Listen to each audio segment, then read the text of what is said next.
What's good, YouTube? How's everybody doing today? I'm doing all right, so I hope you are too. So as you can see, I'm outside right now because today I'm going to be exploring the top 10 places to visit in the UK. So I hope you guys can hear me over like the birds chirping and the cars. I can hear it, but I don't know if you can, so I'm hoping you can't. Anyways, let's check this video out. My name is Ryan Shirley, and I spent the last few years exploring the United Kingdom, and I want to show you my favorite places. So here's my UK top 10.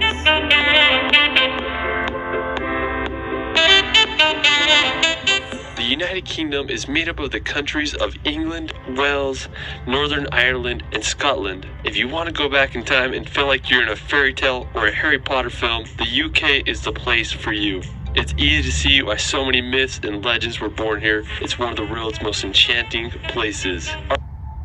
Alright, so for our first location, we're going to go visit possibly the most iconic city in the world, London. I've traveled more to London than any other international destination. I have to say it's my favorite city in the world, and I just keep coming back. Everything from the double-decker buses to the energy of Piccadilly Circus makes the city feel so alive. There's just so many places to see. You can check out the iconic Big Ben and walk across the bridge to see the Palace of Westminster. There's the Tower Bridge, which is possibly the most famous bridge in all of London. You can go see the Stoic Guards at Buckingham Palace or take a ride on the London Eye. If you haven't already been to London, I'd highly recommend visiting when you can. It's hard to beat the London atmosphere. There's no city like it in the world. Alright, so after exploring London, we're going to make the 2-hour drive over to Stonehenge. Located in Wiltshire, England, lies one of the most famous man-made rock structures in the world. There's a lot of mystery surrounding Stonehenge, like what was its purpose and how was it made. Archaeologists believe it was constructed back between 3000 to 2000 BC. Stonehenge consists of a ring of rocks, each being around 13 feet high and weighing nearly 25 tons each. It's unclear what the exact purpose of Stonehenge was. It's believed that it was used as an astronomical observatory or a religious site. Either way, it sure makes you stop and think how people thousands of years ago were able to construct this. Alright, so after Stonehenge, we're gonna head on over to the Jurassic Coast. While you won't find any dinosaurs here, you might find some fossils on the beach. The Jurassic Coast is England's only natural World Heritage Site, and it's become popular with its white cliffs and picturesque beaches that are full of fossils formed over 65 million years ago. One of the most famous spots on the Jurassic Coast is Door. It's this limestone arch that goes straight into the ocean. There's a great beach there, and I just can't think of a better place to spend during the hot English summers. One of my favorite spots on the Jurassic Coast is Old Harry's Rocks. Now, special thanks to my friend David Rule for providing this footage. He has an awesome Instagram and YouTube that I'll provide in the description below. I remember the first time I saw his picture of this place, and I was just baffled by the scenery there. The Old Harry Rocks are these sea stacks that are made completely out of chalk that mark the end of the Jurassic Coast. In World War II, the stacks were used as target practice for pilots, so that's kind of crazy. I just love the combination of the green meadows with the white cliffs and the blue ocean. I mean, it's just hard to beat that scenery. Alright, so after the Jurassic Coast, we're going to head up north to visit the country of Wales. Now, Wales is located in the southwest part of Great Britain. It's famous for its mountainous national parks, picturesque coastline, and distinct Welsh language. One of the most scenic places in Wales is the Snowdonia National Park. It's a region in northwest Wales that is known for its mountains and lakes. The highest peak in Wales, Mount Snowdon, is located in the park. Whoa. With an elevation of 10,085 meters. You can hike on up there, or you can take the Snowdon Mountain Roadway to the top. If you're lucky, you might be able to see Ireland across the sea. Alright, so after Wales, we're going to head to the Isle of Man. Now, located in the Irish Sea, right between England and Ireland, lies a rugged island known for its rural landscapes and medieval castles. While it's technically not part of the United Kingdom, it has status of crown dependency, and the UK is responsible for its defense and external relations. The Isle of Man has had an interesting history.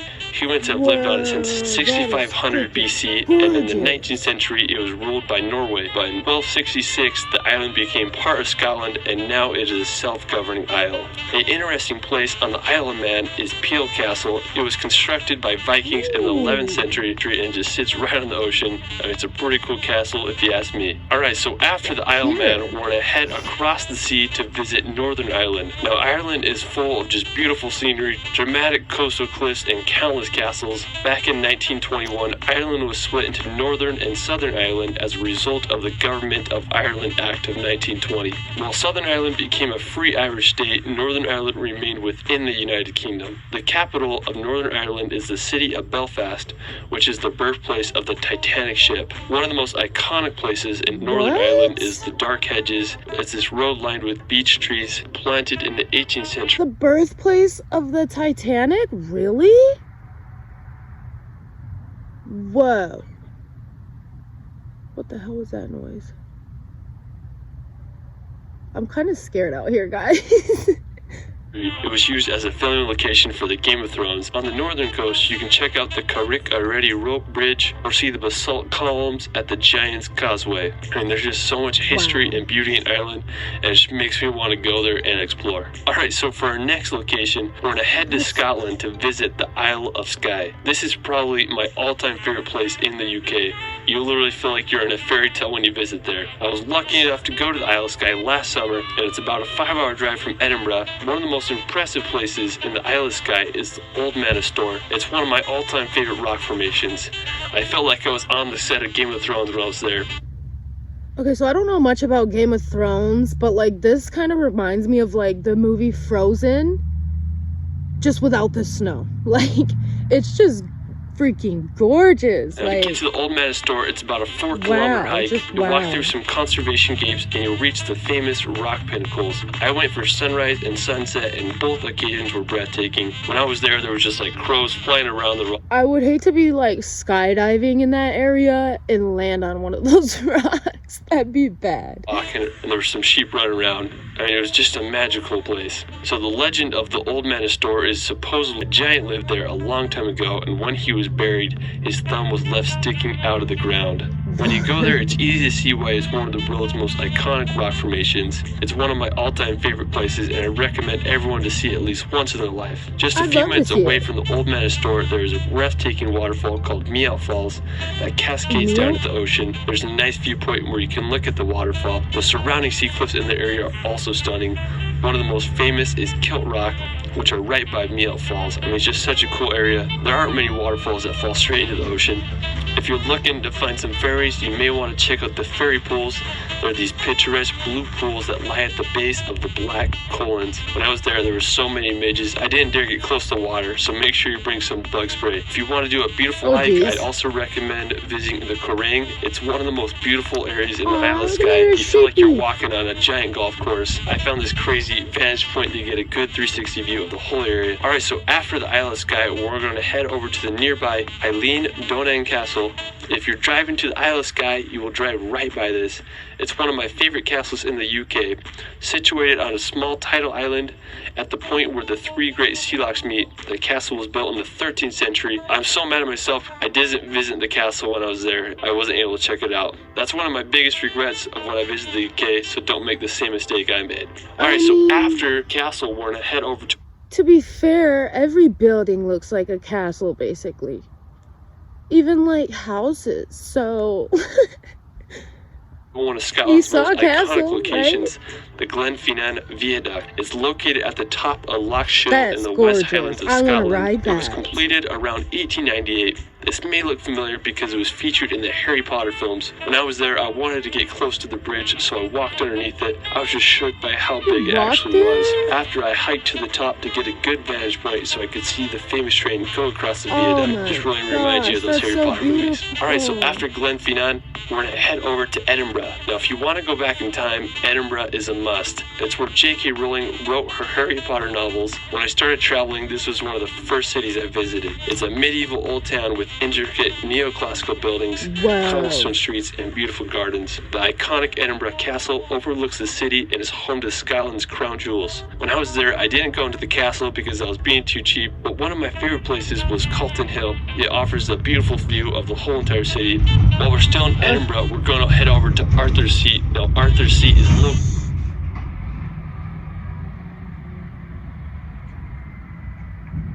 I wasn't expecting that, but they do construction over there, so I should have expected that.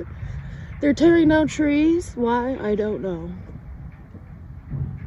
I better hurry up and get this video done because it's about to get loud. In Holyrood Park, and it's a short walk from Edinburgh Centre. Arthur's Seat is an extinct volcano with an elevation of 823 feet. When I was there, I wanted to get as high as I could so I could see all of Edinburgh. I made a hike up and I reached the top. It was just so windy when I was there, nearly blew me over. After I hiked to the top, I had a good time just hiking around Holyrood Park and enjoying the views of one of UK's most iconic cities. I want to go. Well, that is it for my United Kingdom top 10. The UK is just such a unique region in the world, and I hope all can witness its beauty and history. What was your favorite place in the video? Let me know in the comments below. If you guys want to support the channel, considering becoming a patron, and where you get perks such as free travel guides and stock footage, you can find me on Instagram at wow. Just wow. Like, nothing around here, at least that I've been to, can compare to that. We don't have stuff like that here. I want to see that. And I know my fiance would love to see that too, because he's a big fan of Harry Potter. So he would love to go to Edinburgh, bro. Don't hate me for that one. I don't know how to say it. So that video was really interesting. I loved seeing all the scenery and stuff. Like, just wow. I don't even know what to say. I want to go, that's for sure. I really want to go to the UK and just experience everything, the culture, the scenery, the people. But if you enjoyed that video, please subscribe, like this video, and oh yeah, I forgot to mention, the original video will be in the description, so go ahead and check that out if you want to. And I hope everyone has a great day.